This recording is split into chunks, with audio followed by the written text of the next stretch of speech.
देख रहे लोकमंच न्यूज और मैं हूं आपके साथ सत्यम गौर। वक्त हो चला है देश दुनिया की तमाम बड़ी खबरों का। सबसे पहले बात करेंगे टीम इंडिया की। टीम इंडिया ने रचा है इतिहास। बड़ी खबर आपको बता रहे हैं, टीम इंडिया ने इतिहास रचा है। साउथ अफ्रीका को 113 रनों से मात दी है। बड़ी और अहम जानकारी आप तक पहुंचा रहे हैं। भारत ने दक्षिण अफ्रीका को पहले टेस्ट में करारी मात दी है। मोहम्मद शमी और जसप्रीत बुमराह की अगुवाई में भारतीय तेज गेंदबाजों ने सुबह के सत्र से भी दक्षिण अफ्रीका पर दबाव बना लिया था और दोनों ने 3-3 विकेट झटक लिए। वहीं आपको बताते चले कि भारत ने 113 रनों से अफ्रीकी टीम को शिकस्त दी है। अश्विनी और सिराज की अगर बात करें तो इन्होंने भी 2-2 विकेट झटके हैं, इनको भी सफलताएं मिली हैं। तो बड़ी और अहम जानकारी आप तक पहुंचा रहे हैं। टीम इंडिया को बड़ी सफलता हाथ लगी है। टीम इंडिया ने एक बार फिर से इतिहास रचा है। साउथ अफ्रीका को 113 रनों से मात दी है। वहीं आपको बताते चले कि टीम के सभी प्लेयरों ने अच्छा प्रदर्शन किया है और भारत ने दक्षिण अफ्रीका को पहले टेस्ट मैच में भारी मात दी है। मोहम्मद शमी की बात की जाए, चाहे जसप्रीत बुमराह हो, इन्होंने भी अच्छा प्रदर्शन किया है। अगर इनकी बात की जाए तो भारतीय तेज गेंदबाजों में सुबह के सत्र से ही दक्षिण अफ्रीका पर दबाव बना लिया और दोनों ही गेंदबाजों ने 3-3 विकेट झटक लिए। चलिए खबरों में आगे बढ़ेंगे। अगली बड़ी खबर आ रही है, आपको बताते चले कि देश में कोरोना के 82,402 एक्टिव केस सामने निकल कर आए हैं। बड़ी और अहम जानकारी आप तक पहुंचा रहे हैं। जो एक्टिव केसों की संख्या है वो हम आपको बता रहे हैं, देश में 82,402 है। वहीं 33 दिन बाद एक दिन में 10,000 से ज्यादा मामले सामने निकल कर आए हैं। बड़ी और अहम जानकारी आप तक पहुंचा रहे हैं। आपको बताते चले कोरोना को लेकर अब देश भर में नई गाइडलाइंस जारी हो गई है। अगर दिल्ली की बात की जाए तो दिल्ली में सिनेमा घर बंद कर दिए गए हैं। इसके साथ जो मेट्रो है और साथ ही बस सेवा है, यहाँ पर 50% क्षमता के साथ यहाँ पर लोग यात्रा कर रहे हैं। इसके साथ ही लोगों ने खासी नाराजगी जताई है मेट्रो को लेकर, क्योंकि जो लोग सुबह 9 बजे का ऑफिस है उसके लिए उनको थोड़ा पहले निकलना पड़ रहा है, घंटों का समय एंट्री करने में लग जा रहा है। लेकिन कोरोना को लेकर आप सभी को सतर्क रहना, क्योंकि मामले जो हैं वो लगातार राजधानी सहित देश के हर हिस्से में बढ़ते हुए नजर आ रहे हैं। सबसे ज्यादा महाराष्ट्र और महाराष्ट्र के बाद अब दिल्ली में भी मामले सामने निकल कर आ रहे हैं। इसके साथ ही अगर उत्तर प्रदेश की बात की जाए तो उत्तर प्रदेश में भी नई गाइडलाइंस जारी कर दी गई है और नाइट कर्फ्यू भी रखा गया है। अगर कोई उल्लंघन करता है तो उसके खिलाफ कार्रवाई भी की जा रही है। इसके साथ ही सरकार ने लोगों को यहाँ पर मास्क और सैनिटाइजर, इसके साथ ही सोशल डिस्टेंसिंग का पालन करने के निर्देश दिए हैं। वहीं अगर दिल्ली सरकार की बात की जाए तो दिल्ली सरकार ने शादी समारोह में 20 लोगों को जाने की अनुमति दी है और इसके साथ ही सोशल डिस्टेंसिंग का पालन करने के लिए भी सलाह दी गई है और कई तरीके की गाइडलाइंस यहाँ पर की गई हैं। और इसके साथ ही अगर अस्पतालों की बात की जाए खासतौर पर, क्योंकि हमने दूसरी लहर में देखा कि अस्पतालों में ऑक्सीजन की कमी थी, दवाइयों की कमी थी, लेकिन इस बार पहले से ही व्यवस्था कर ली गई है ऑक्सीजन और दवाइयों की। डॉक्टर्स की टीम पूरी तरीके से तैयार है और इसके साथ लोगों को कई तरीके की सलाह दी जा रही है कि बेवजह घर से बाहर ना निकलें और इसके साथ ही अगर ऑफिस आप जा रहे हैं तो मास्क का प्रयोग जरूर करें। चलिए पश्चिम बंगाल का रुख कर लेते हैं। पश्चिम बंगाल से भी एक अहम खबर सामने निकल कर आ रही है। गंगा सागर मेले को लेकर सीएम ममता बनर्जी ने अपना फैसला सुनाया है। बड़ी और अहम खबर आपको बता रहे हैं, गंगा सागर मेले पर कोविड मामलों के मद्देनजर पाबंदी नहीं लगेगी, उन्होंने कहा है। और जिसके बाद दिलीप घोष ने प्रतिक्रिया इस पर दी है। उन्होंने कहा है कि गंगा सागर मेले के आयोजन पर उन्होंने सवाल उठाया है। उन्होंने कहा है कि कोरोना संक्रमण के बढ़ते मामलों के मद्देनजर पुनर्विचार करे सरकार, यानी कि उन्होंने एक बार कहा है कि एक बार इस पर पुनर्विचार किया जाए। जिस तरीके से पाबंदी नहीं लगाने के निर्देश दिए गए हैं सीएम की तरफ से, ममता बनर्जी की तरफ से, तो उन्होंने इस पर एक बार पुनर्विचार करने के लिए कहा है। ये इसलिए कहा गया है क्योंकि मामले जो हैं वो लगातार बढ़ रहे हैं। पिछली बार की अगर बात करें पश्चिम बंगाल की, पिछली बार पश्चिम बंगाल में विधानसभा चुनाव थे और उस दौरान कोरोना के मामले लगातार बढ़े थे। तो गंगा सागर मेला को लेकर भी यहाँ पर दिलीप घोष ने कहा है कि सरकार इस पर पुनर्विचार करे, क्योंकि ममता बनर्जी ने इस पर पाबंदी के निर्देश नहीं दिए हैं, यानी कि गंगा सागर मेला जो है वो चलता रहेगा। इसलिए दिलीप घोष ने इस पर टिप्पणी की है कि इस फैसले पर सरकार पुनर्विचार करे।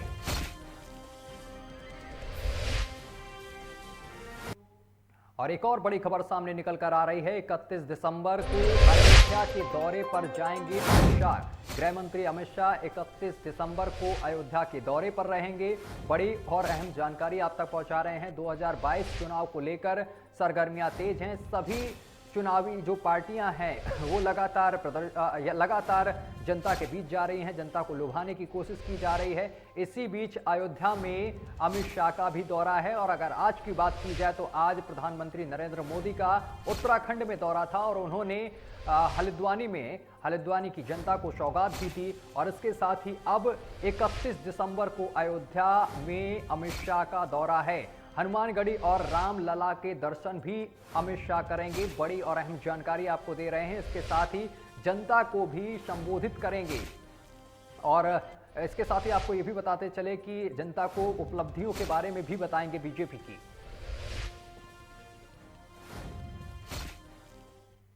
और अगली खबर कोरोना को लेकर है। बड़ी और अहम जानकारी उड़ीसा से सामने निकल कर आ रही है, जहां पर आपको बताते चले कि उड़ीसा में ओमिक्रॉन के 5 संक्रमित और मिले हैं। ओमिक्रॉन के 5 संक्रमित मिलने से हड़कंप मच गया है। उड़ीसा में 14 मरीज ओमिक्रॉन से संक्रमित अब तक पाए गए हैं, यानी कि 5 का आंकड़ा और बढ़ा है। लगातार ओमिक्रॉन के मामले सामने निकल कर आ रहे हैं। ये वेरिएंट डेल्टा वेरिएंट से ज्यादा खतरनाक बताया जा रहा है, जिसको लेकर डॉक्टरों ने सुझाव भी दिया है लोगों को कि आप अपने घरों से बाहर ना निकलें। अगर घर से बाहर आप जा रहे हैं तो मास्क का प्रयोग करें। तो उड़ीसा से ये नया मामला सामने निकल कर आया है, जहां पर ओमिक्रॉन के 5 संक्रमित और मिल गए हैं। और उड़ीसा में अगर बात की जाए कुल संक्रमितों की, जो ओमिक्रॉन वेरिएंट से संक्रमित हैं, इनकी संख्या 14 पहुंच गई है। 14 मरीज हैं यहाँ पर संक्रमण के। लेकिन डॉक्टर इस पर सलाह दे रहे हैं, खाने पीने से लेकर बाहर निकलने को लेकर भी यहाँ पर कई तरीके की सलाह दी जा रही है। अगर घरों से आप दफ्तर के लिए जा रहे हैं या किसी जरूरी काम के लिए बाहर निकल रहे हैं तो मास्क का प्रयोग जरूर करें। और इसी को लेकर कानपुर से भी एक अहम खबर सामने निकल कर आ रही है। पीयूष जैन केस में डीजीआई का खुलासा हुआ है। खबर आपको बता रहे हैं, पीयूष जैन केस में डीजीआई का खुलासा हुआ है। टर्नओवर बताकर 52 करोड़ में सेटलमेंट की बात उन्होंने गलत बताई है। कारोबारी पीयूष जैन के पास से मिली है 197.47 करोड़ की रकम को टर्नओवर मानने वाली खबर को director general of GST intelligence ने, यानी कि डीजीआई ने काल्पनिक और बेबुनियादी बताया है। तो आपको ये भी बताते चले कि जो पीयूष जैन हैं, इनके यहाँ से करोड़ों की संपत्ति बरामद हुई है और कई किलो सोना भी बरामद हुआ है। कानपुर और कन्नौज के आवास में ये छापेमारी हुई थी, जिसके दौरान यहाँ से करोड़ों की संपत्ति बरामद हुई है। और जिसके बाद ये बयान सामने निकल कर आया है डीजीआई का।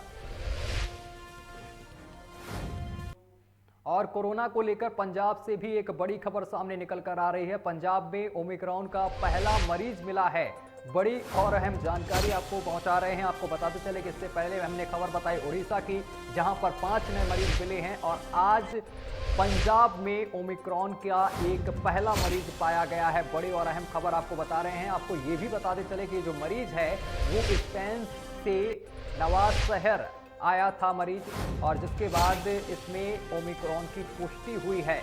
बड़ी और अहम जानकारी आपको बता रहे हैं। स्पेन से मरीज आया था नवा शहर, और जहां पर इसकी जांच जब हुई तो इसमें ओमिक्रॉन की पुष्टि हुई है। फिलहाल मरीज का इलाज चल रहा है। पंजाब से अहम खबर आपको बता रहे हैं, जहां पर ओमिक्रॉन के पहला मामला सामने निकल कर आया है। लगातार मामले बढ़ते जा रहे हैं और ज़्यादातर मामले ऐसे सामने निकल कर आ रहे हैं देश में, जो व्यक्ति बाहर से, यानी कि अदर कंट्री से भारत में आ रहा है, उसकी जब जांच की जा रही है तो उसमें ओमिक्रॉन का होना पाया जा रहा है ज़्यादातर। तो एक ही ऐसा मामला पंजाब में भी सामने निकल कर आया है, जहां पर आपको बताते चले कि ओमिक्रॉन का पहला मरीज सामने निकल कर आया है। स्पेन से नवाज शहर ये मरीज आया था, जिसके बाद इसमें ओमिक्रॉन की पुष्टि हुई है। पंजाब में पहला मामला सामने निकल कर आया है। चलिए खबरों में आगे बढ़ेंगे और बात करेंगे राजस्थान की। राजस्थान सरकार ने एक अहम फैसला लिया है। बड़ी और अहम जानकारी आप तक पहुंचा रहे हैं। आपको बताते चले कि सरकारी योजनाओं को लेकर ये बड़ा फैसला लिया गया है।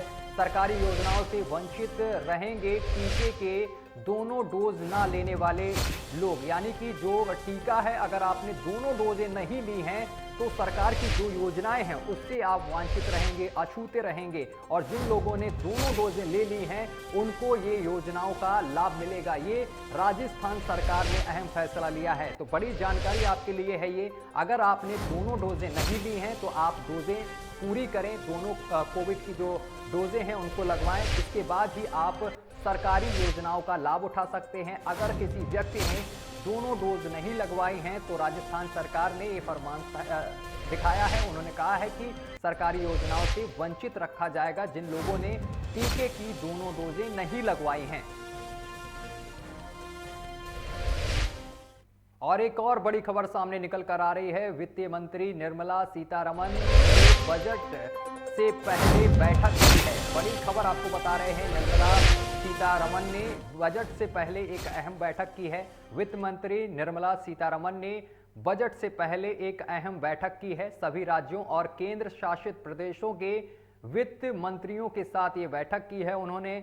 तो बड़ी और अहम जानकारी आप तक पहुंचा रहे हैं। आपको बताते चले कि वित्त मंत्री निर्मला सीतारमण ने बजट से पहले अहम बैठक की है।